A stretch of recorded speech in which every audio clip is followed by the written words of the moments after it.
International Education. My name is Dati Alfred. I'm the Assistant Registrar of the Center for International Education. And I'm doing this on behalf of my Dean, who is currently unavoidably absent because she has to be at a meeting. If I'm going too fast, you can just draw my attention so that I'll slow down for you to follow the presentation. It's going to be brief, but I'll give you some flyers afterwards about the University of Cape Coast and some of our programs. The University of Cape Coast, as you may have known or read, or maybe when you were entering, you saw, is one of the rare seafront universities in the world. You don't usually see universities which shares border with the Atlantic Ocean. So this is just one of such universities in the world. It was established in October 1962. And when it was established, it was put in a special relationship with the University of Ghana, which is in Accra, and which happens to be the first public university in Ghana. When the University of Cape Coast was established, it was to award degrees and certificates to teachers who were to teach in our basic, in America they call it K to 12, basic and second cycle institutions. So it was mainly established to train teachers, people who would teach children and that kind of thing. But over the years, the university has grown and developed, and now we run programs not only in education, but in almost all disciplines. Today, University of Cape Coast run programs in law, in medicine, in arts, in social sciences and humanities, and all the other programs. In fact, currently it's the only university in Ghana which offers almost all the programs, because if you go to our other counterpart, which is University of Ghana and Kwame Nkrumah University of Science and Technology, they usually specialize in some specific areas. But University of Cape Coast, in addition to our core mandate of training teachers or offering education and science programs, we also offer other programs like law, like medicine, like engineering, and all the sciences, as I've already spoken about. The university started with two main programs, science and education. But currently the university is structured into 5 main colleges. We have the College of Humanities and Legal Studies. They largely offer courses in the arts and the social sciences and the humanities. If you need further clarification, I'll do that. So under the College of Humanities and Legal Studies, for instance, we have the Faculty of Arts, okay? We have the Faculty of Social Sciences, we have the Faculty of Law, and we have the School of Business. So that is just one of the 5 colleges that we have in the university. Then we also have the College of Agriculture and Natural Sciences, which, as the name implies, offers science-related courses. So we have 3 basic schools in that college, which is the School of Agriculture, which is largely in charge of agri-science and agri-extension, agri-business, and other related. And we have the School of Biological Sciences and the School of Physical Sciences. The 3rd college is the College of Education Studies, which is actually the mother college of the university, because in my earlier discussion I was saying that the university was mainly set up to offer education program or to train teachers. So the College of Education Studies handles all the education programs that we have in the university. Then in addition to that, we also have the College of Distance Education. The University of Cape Coast is the first and the one of the universities in Ghana which offers distance program to many workers who are or people who are working and they need to further their education. So in fact, the student population of our distance education is more than the people who come for the regular session. Currently, the student population of the university stands close to about 80,000 students. Out of these 80,000, about 20,000 are in the regular stream. They are the people who come and stay on campus and study for 2 semesters, which makes the academic year. Then we have those who come during the short break, June, July, summer break. And those people, we call them the sandwich students. And they constitute just about something in the neighborhood of 5,000. Then we have the huge chunk, about 50 to 60,000, who are distance education students. These students are in all the regions in Ghana. If you go to all the regional capitals and the major cities in Ghana, we have campuses there where our programs are run to these students during the weekend, Saturdays and Sundays. So these students go to work Monday to Friday, and then Saturday and Sunday they come to the regional centers and they offer programs, and at the end of the day they are awarded certificates. Going back to the colleges, I had already mentioned 3: the College of Humanities and Legal Studies, the College of Agriculture and Natural Science, the College of Education Studies.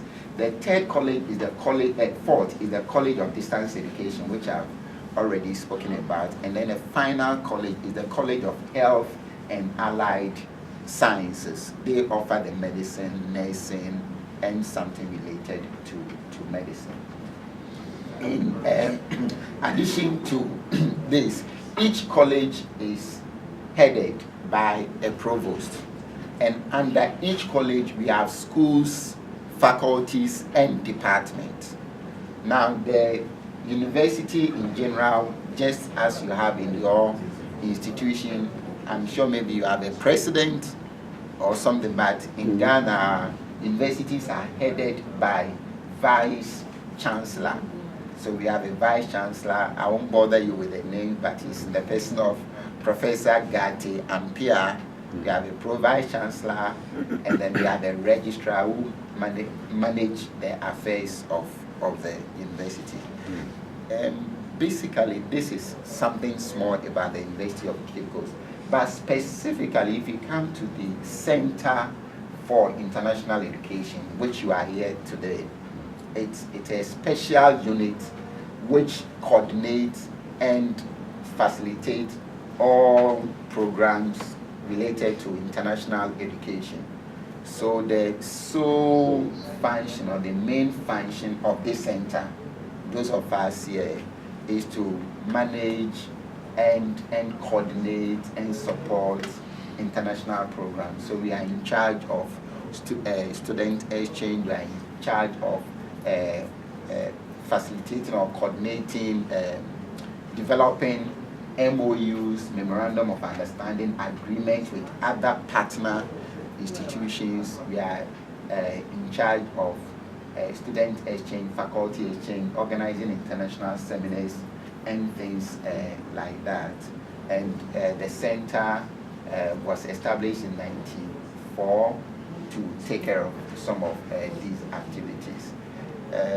I think in order for you to follow, and one other thing maybe I should tell you, I know as part of your visit, you may be visiting some of the tourist centers in Cape Coast and its surroundings.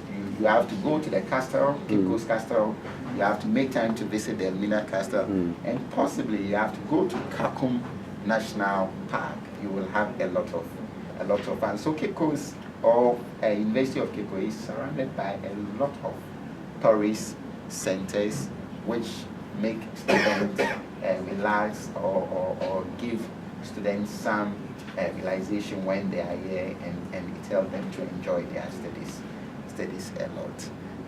I'll pause here and find out if you have questions, if there is any other thing you want to know about the University of Cape Coast. Yes. And for that Methodist Center, then I'll tell you. Thank you. Any questions, Kamsa? Yes? How long can you be a student at this school? How long can you be a student here? Okay, thank you. Generally, the university offers diploma courses, degree courses, and master's and PhD courses, and each of these programs has its own duration.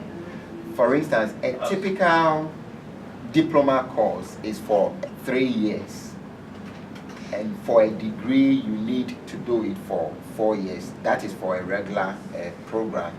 Then we have a master's program, which is usually 2 years. We have, and even with the master's, you have masters with thesis and masters with dissertation. If we are doing a master's with thesis, which we call MPhil, then you have to do it for 24 months, which is 2 years. But if you are doing MA, MSc, MBA, then you have to do dissertation, which is not as rigorous or as intense as the thesis.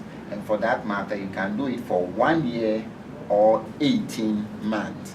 Then we have PhD. In fact, PhD minimum you do it for about 2.5 years up to about 5 years, depending on how fast you and your supervisor can work on your right arm. So basically, for regular students, they stay on campus for 4 years. But we have other different programs, certificate, we have diploma, we have master's and PhD programs. Yeah. Good. More questions? Well, I'm the teacher and I can ask questions. Sure. So, how are the students sponsored? Do they pay for themselves or is it government sponsored?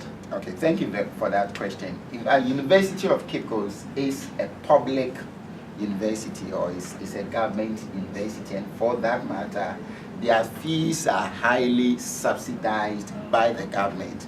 But each student has to pay for the subsidized fee.